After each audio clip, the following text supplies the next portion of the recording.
green homes brought to us with the mission of increasing public demand for sustainable buildings. This project takes the new assumption, the idea that by increasing public awareness of sustainable residences, we can see as a result an increase in both private sector development and citywide legislative efforts. Progressive legislative moves forward on sustainable agendas are supported by the enthusiasm and the demand of adoption by the constituents and larger civil society. And you can see that in cities like this one, with efforts like One NYC and the Roadmap to 80 by 50, as well as contributions by active local community groups and social movements. This Capstone project works to connect broader measures and more abstract themes of sustainability and environmental progress to the real estate market and the way that people think about their homes. So how do we make the idea of a sustainable building resonate with the average person? Our aim here is to target different personas for different market segments, crafting messaging that effectively communicates to these individuals an imperative to prioritize an aspiration to live in greener homes. For the purpose of narrowing our scope of green properties, we focus our attention on three of the most common green building certifications: LEED, Passive House, and WELL. LEED is a standard developed by the U.S. Green Building Council and is based off of the checklist of particular materials and building performance standards. Passive House, developed in Germany by Wolfgang Feist, very rigorously demands airtight construction. When compared to traditional construction, this drastically reduces heat loss and energy demand. WELL is a certification crafted by metrics of human health and wellness, restricting use of toxic materials and encouraging careful attention to biophilia and the layout of spaces. And our class was divided into three different groups to approach the messaging or marketing of green residences from three different angles: those of environmental sustainability, human health and wellness, and economics. Throughout the course, we looked to the efforts of sustainable food and sustainable fashion industries as illustrations of what has or has not worked in effectively making sustainability resonate on an individual level with a mainstream audience. And each group will now go through that data. So, good evening everyone. My name is Madhur and I'm presenting on behalf of the Environmental Sustainability Cohort and my teammates, Patricia and Gail. And so to start with, basically when researching green homes, we found out that there's not enough marketing when it comes to green homes, but people are interested in switching to environmentally sustainable options, and this is evident from the expanding sustainable foods and sustainable fashions industry. However, the problem is that people haven't identified the market. And so our presentation will talk about how we can market these homes better. However, consumers are still uneducated on the negative impacts their current homes and appliances have, the positive yet practical impact of green homes and their implications for a greener and cleaner lifestyle. So the goals of marketing green homes are to harness the enthusiasm of environmentalists, market green homes to an already informed market in order to strengthen support and promote activism. This will include focusing on green homes, sustainable technologies, and environmentally friendly living spaces, basically waste and energy saving services. Our target consumers are people interested in living a holistic lifestyle that easily aligns with an environmentalist vision and core set of values. Our three personas include Ali the Yogi Mom, Brian the startup guy, and Ben the old age hippie. And I'll go on to explain. So our areas of focus are two certifications to market to our consumers. LEED because it's a more holistic environmental sustainability approach, and it does so by focusing on reduced waste and carbon emissions, improved energy efficiency, and reduced energy expenditures. It also focuses on the materials used during construction, recyclables and raw materials, and credits focus on product disclosure, life cycle and optimization, and toxicity of products. And we will use Passive House as it employs an energy efficiency approach that also stresses consumer comfort by focusing on controlled climate monitoring and cost-effective features. So our first persona is Ben the old age hippie. He is a professor of the biology department with a PhD in applied science. He has long hair and is fit for his age and likes to rock climb. He has a dog named Darwin, and he focuses on living simply and mindfully. He carries his reusable food container, bamboo cutlery, and algae water. He is vocal about his love for Mother Nature and is the author of books on anthropogenic environmental changes. Our messaging to Ben should be green homes as an efficient, simple, and high-quality investment. Passive House aligns with his low consumptive environmental interests, so we'd like to use that certification. We must also highlight low energy consumption, insulation, airtight construction, internal heating, low utility bills, and quietness, and explain every feature using recent data analytics and statistics. We could also attract him by making him nostalgic of the 70s and building a wooden cabin with his friends. When marketing to Ben, the biggest problem that we might face will be the concept of green homes as the new millennial trend. In order to overcome this problem, we must steer away from marketing green homes as a luxury or the newest trend. Have an agent who is an expert on Passive House and could potentially answer any questions Ben has. And we must also focus on the efficiency and positive environmental impact of green homes. To attract Ben to green homes, we should use words and phrases like this. For example, biodegradable, recycled building materials, or phrases like Passive House's insulation allows it to be quiet in order for you to get your research work done. Our next persona is Brian, the startup guy. He's a city dweller and a young businessman. He works at a startup focused on sustainable products and sustainable solutions. He is hardworking but also values being at the cusp of new technologies and innovations. He grew up in California, skateboarding and surfing all his life. He was a part of an environmental sustainability club in college. He has recently watched a documentary on global warming and now treats environmental issues with the utmost urgency. Basically, he's newly dedicated to a plastic-free, zero waste, zero emissions, etc. lifestyle. He's also recently politically active and supports environmental activism or environmentally friendly lifestyle because it is trendy and also economically efficient. Our messaging to Brian should focus on green homes as a new concept with sustainable choices and environmental and economic benefits. We must emphasize on the technological innovations with green homes, focus on the reduction in carbon footprint and energy efficiency. We must cite statistics, and transparency will be very important when talking to Brian. We'll use LEED and Passive House certifications. LEED because it uses a holistic approach with environmental sustainability. We could focus on the LEED credits on innovation, which might be most attractive to him. We can also use the Passive House certification for its focus on energy efficiency. Most importantly, Brian will be attracted to the trend of buying green homes. How cool it will be considered since he's a millennial. The problem we might face when marketing to Brian is the possibility of loss of interest in the future.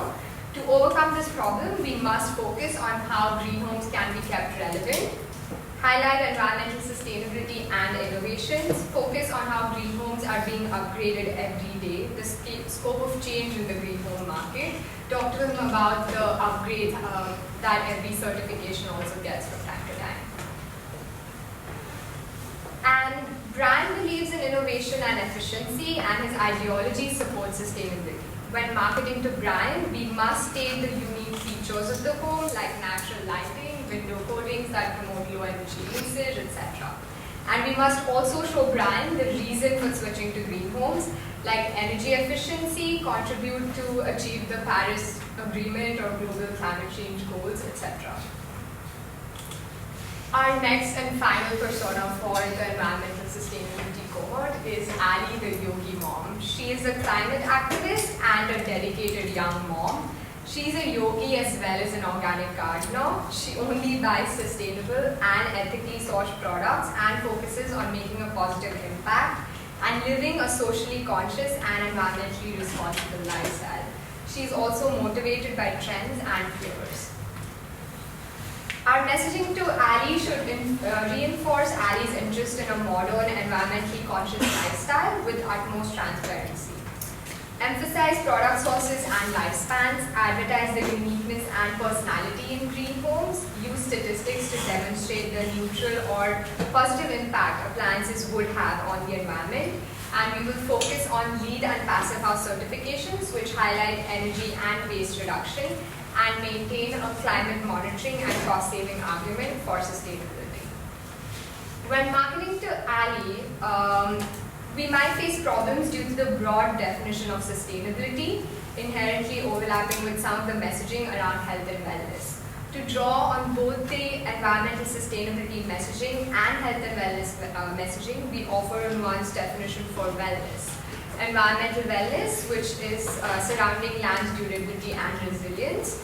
Environmental well-being, which is the family's potential for heightened comfortability as a result of complying with lean and passive house standards. And social wellness relies on collective attitudes and behaviors that would inspire positive political and social action. This includes activism and seeing a positive precedent for members of our community to follow. Some marketing messages that might attract Ali are green homes as a sustainable investment with both the environment and your family in mind, a necessary investment for a conscious consumer, inclusive message and community-oriented atmosphere, etc. Now we continue with the health and wellness cohort. Hi, I'm Julian, and together with Hunter and Tasmima, we took a look at the health and wellness angles of marketing green homes. So if we're interested in marketing green homes for the sake primarily of environmental sustainability, that's a really potent topic. But it's also important to diversify the message beyond just people who are interested in environmental sustainability, because that only captures a certain range of people. So we're interested in trying to tease apart what possible health and wellness benefits can be conferred onto people who buy green homes, independently of the environmental sustainability motivations. So our team took a look at physiological health, green homes benefit not only to the occupants who are living in it immediately, not only their health in the short term, but also they can alleviate longer health problems. So there are different scales at which physiological health can be benefited. There's also mental health benefits that green homes can confer. So there's direct mental health benefits that come from a consumer's purchase of their green home and their experience with it. And there's also definitely a non-zero component of mental health that arises from your physical health. If your lighting is poor in your home and you're stuck with it, then you're not going, whether or not you know that that's the cause of it, that is going to affect your appreciation of your home, which can affect your mood and longer term could lead to anxiety problems. And so what we were tasked with is sort of understanding these two health perspectives in the task of applying them and to try to understand how we can more deeply we can design marketing based on these two health metrics. And so because we're now trying to diversify the message beyond just environmental sustainability, we want to start with yet a new set of personas, and we want to apply the psychological nuance of these health and wellness benefits. So a couple of really important distinctions between health and wellness marketing versus environmental sustainability-centric marketing is that the health and wellness benefits of green homes affect occupants much more directly and much more immediately. When your air quality or your water quality is poor in your home, you can feel that immediately. And if your home guarantees those are benefits that can be conferred upon you, that can be felt, that can be perceived immediately. The benefits are also much more involved and individualized, and you interact with them on a daily basis. Whereas some of the more environmental sustainability benefits tend to be a little more abstract and they require engagement of a more detached, informational nature. When your health and wellness is being affected directly, you can it's a lot more involving, and it tasks you more immediately with understanding and responding to those priorities. It's important to note that we're also marketing health and wellness for green homes in line with a greater movement of self-care and healthy living and fitness that's already affected sectors like food and fashion. And so we're trying to frame health and wellness marketing of green homes as just the latest iteration of a greater cultural movement towards health and wellness. So there are several metrics that are addressed by health and wellness within marketing. And one of the more important aspects of specifically health and wellness centered certification programs like WELL are that they demand not only that health and wellness be prioritized at the moment of construction of the building, but also throughout the duration of use. So there's a more rich feedback loop between the way a building is designed and the way the occupants actually benefit from those. Yeah, and so mental health-wise, psychologically, it's also important to recognize that mental health can't be appreciated in a void. It's also a home that you're buying, and the home exists not independently of environmental sustainability or of mental health. You also need to prioritize traditional, conventional priorities like comfort, satisfaction, and how someone who's buying a green home feels about their home independently of any factors that you put labels on. And so our personas will touch a little bit on all of these things. Our first persona is Tanya, the fresh air fiend. She's a single, low-income mother, probably lives in an apartment in Port-to-Do area. She's the single breadwinner in her household, and she has children that suffer from asthma.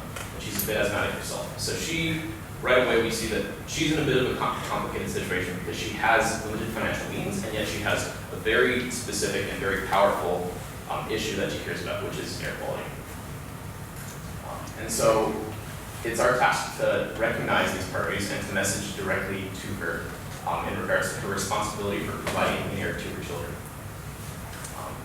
We want to focus on how green homes provide guarantees to air quality, not only in the construction of her home, but also in monitoring programs.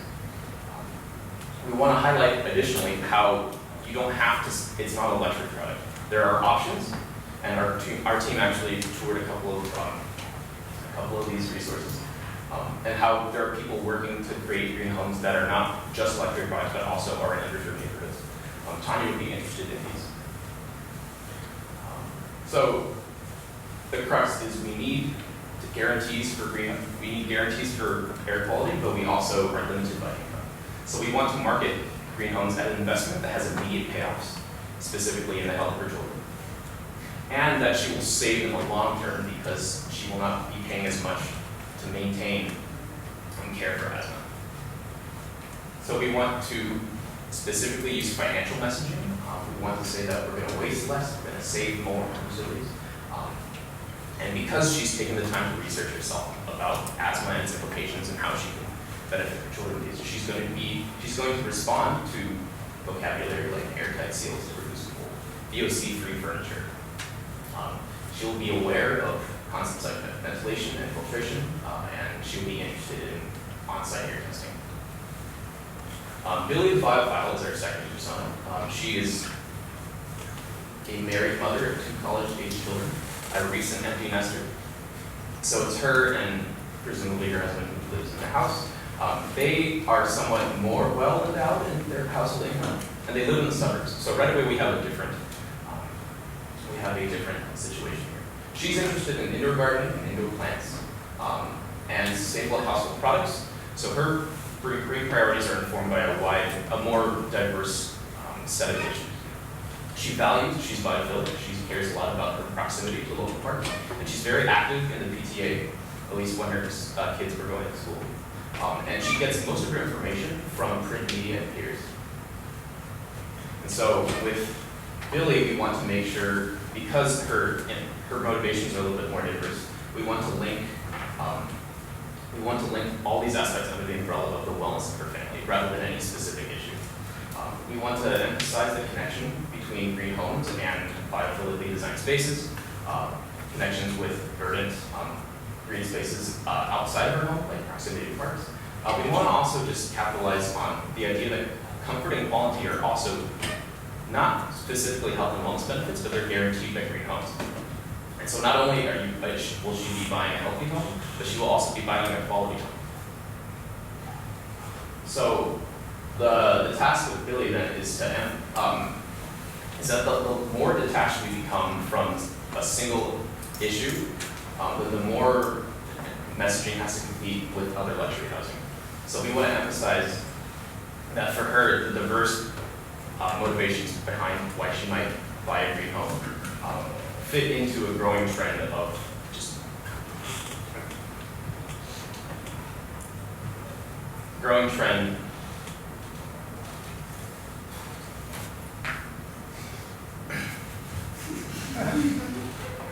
We want to characterize that green homes are increasingly less of a niche product, and we want to characterize green homes as now just a new standard for what your home should be, and that she's leading the way in a certain way.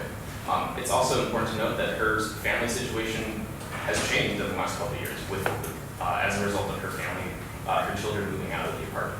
We want to characterize, in this case, the health and wellness benefits not only being important for children as they grow up, but also that they can hold strong benefits for her family, even when she and her husband are in retirement.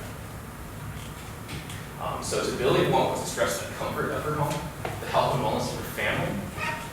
We want to use safeguarding words like protect your family, protect indoor quality, and prevent exposure. These words not only resonate with the idea of family, but also the idea of wellness. And our last persona is Cyrus. Cyrus is Soul Cycle. Cyrus is definitely on Instagram right now. He's a bachelor. He's in his late 20s. He's a high-income earner, and he he's college educated. He cohabits a space, an apartment in the city. And so he frequents things like Soul Cycle, custom class-based food and fitness experiences. And his habits and his behavioral choices are supported by his high disposable income. And so he's going to choose to spend money based on what his admittedly well-endowed financial resources with what he considers to be important. And what he considers to be important is heavily informed by what he sees on social media and the internet. And so with Cyrus, we want to really convey maybe less the direct measurable health and wellness benefits because he's not suffering from a single issue. Well, we want to convey the home as an element of the lifestyle, something that he will already have engaged with going to these fitness classes, mainly the idea of self-care, the idea of fitness. We want to connect health with fitness and self-image for a young person like him. We want to emphasize the convenience that a green home will offer, the aesthetic quality, and the trending sustainability issues, which he will have heard just in social media. We want to focus a little bit less on the technology and the metrics behind and the economic benefits because these aren't quite as relevant. And so if Cyrus is strongly motivated by trends and fads, then it's important to capitalize on that. We want to communicate that green homes are part of there's growing public recognition of green homes. And that by purchasing a green home, you will be part of a greater social movement towards a higher standard of homes. We want to lean into the mindset that a green home is part of fitness. We want to frame green homes as supporting a healthy lifestyle in contrast to conventional homes. He may be young and mobile, and he might be afraid of commitment. So we really need to convey that this is an investment that could be worth it in the long term, whether it's for his health and wellness or for his financial situation. And also, during the entire time, there are going to be wellness benefits that are everyday returns. So with Cyrus, we want to connect the idea of Cyrus and his home being the same thing. So his self-image, that his home is his temple, that it is his home and it's his environment, that it's sustainable. These generally more specific words that have entered the greater vocabulary that he might be familiar with through whatever social media site that he frequents. That he'll be joining a movement of people who are trying to say we need to be more mindful about our homes in the name of lifestyle and fitness. And our next group will talk about the economics of green homes.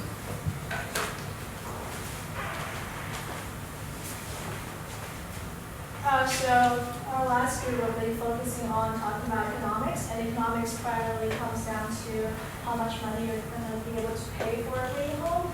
So there are two advantages of marketing green homes through an economic framework. First of all, we are able to speak to all levels of customers who are looking to buy a home because by the end of the day, all it comes down to how much money you can afford. And also, marketing through economics, we are able to avoid politically charged languages or other polarized languages that could not appeal to some people. So, but otherwise, money we can speak to everyone. And then there are two common misconceptions that comes with green homes. First is that green homes are substantially more expensive and then it's more luxurious than traditional homes. and which is not really true. And another misconception is that the sustainable alternatives are not so long-lasting. It could break easily, which is also not so true. So the goal of our marketing strategy is that first we want to make sure that people understand that sustainable homes are not just for luxury value. Traditional homes can also have the option to be sustainable so that we can appeal green homes to people of all levels of incomes. And second, we want to make sure that people understand green homes are also very high performance homes, even better compared to our traditional homes. And there are also long-lasting homes that will require very little maintenance and will have a relatively higher reinvestment value if people decide to sell their home.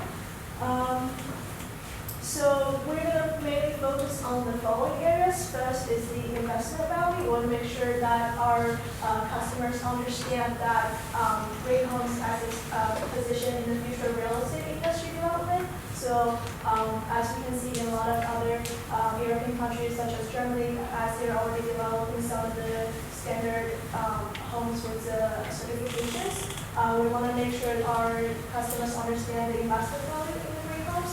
And also, we want to make sure that they understand the lower operating costs on some of the energy efficient technologies that green homes usually have. So they will be they might be paying a little bit more upfront for the homes that they're buying, but then in the long run they're going to be able to save money because most of the times electricities are cheaper, and then other energies could also be a lot less in comparison. And then third, we want to make sure that all of our customers understand that green homes is not a luxury style living. Essentially, you can all be able to enjoy having a green home no matter how much you're able to afford, because we have programs such as government affordable housing. So a lot of the programs right now, they're trying to develop passive houses, which can help low-income families also get a green home. Also, we want people to be educated on their external economic incentives that there are. For example, there are tax breaks or subsidies depending on which place you are. And then, so our two personas first will be featuring a guy named Daniel, and he's a 1% early adopter.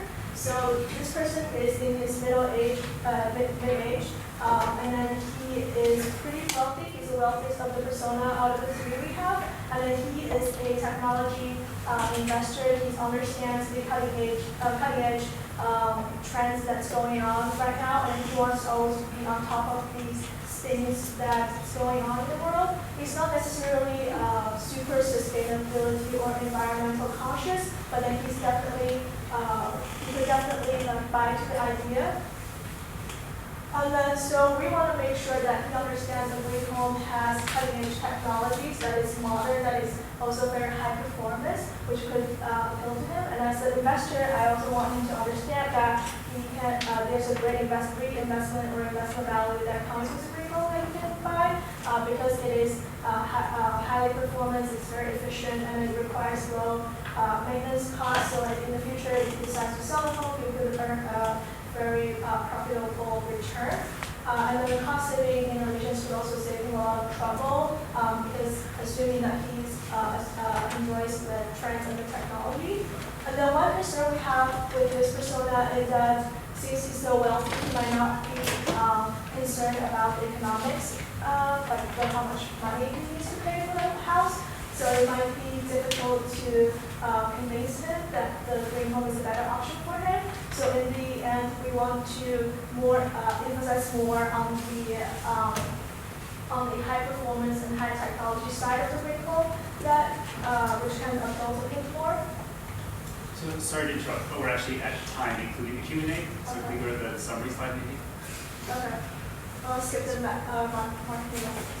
So the second persona is our Chris and Sarah. They're a couple of very educated ex-urbanized. They're young. They're trying to move from city center to the suburban area, and they're looking forward to start a family. They're also concerned with a very tight budget. So for this persona, we want to make sure that they understand first that green home is a investment has higher investment value. Also, we want to tell them that green homes are able to save them money even if they have to pay a little bit more upfront. But in the end, they're going to save on their operating costs and then maintenance costs as well. And then one concern with Chris and Sarah is that they might not understand the upfront cost compared to the long run savings. So we want to make sure the idea is conveyed to them. And our last persona is Marie and Steve. So they're the low-income family out of the three personas. So they have been in the past living on government subsidy programs. But then in terms of buying a home, they're not very aware of the sustainability trends, and essentially they want to save money on their home. So for this messages, we don't necessarily need to convey them how sustainable a home is. We can just tell them how cheap it is that if they decide to live in a green home because of the low cost in operations and also in maintenance. And we also want to tell them how resilient and durable a green home is. Coming from a low-income housing community, they might have faced some natural disasters that might have impacted their homes before. So we want to make sure they understand the durability and resilience of a green home. The troubleshooting pretty much also really emphasizing the idea that they need to understand the resilience of the home. They also, the upfront costs and also the long-term cost-saving features are also very important to let them know. Some of the messages could be economically viable, low maintenance, durable. Okay, we're out of time. I'll just mention really briefly the sort of key takeaways. One is that the real estate sector faces a big hurdle in effectively increasing access to the public of information regarding sustainable buildings. Second, that messaging always has to be personal. And third, that the diversification of messages is incredibly necessary in effectively communicating that information about sustainable buildings.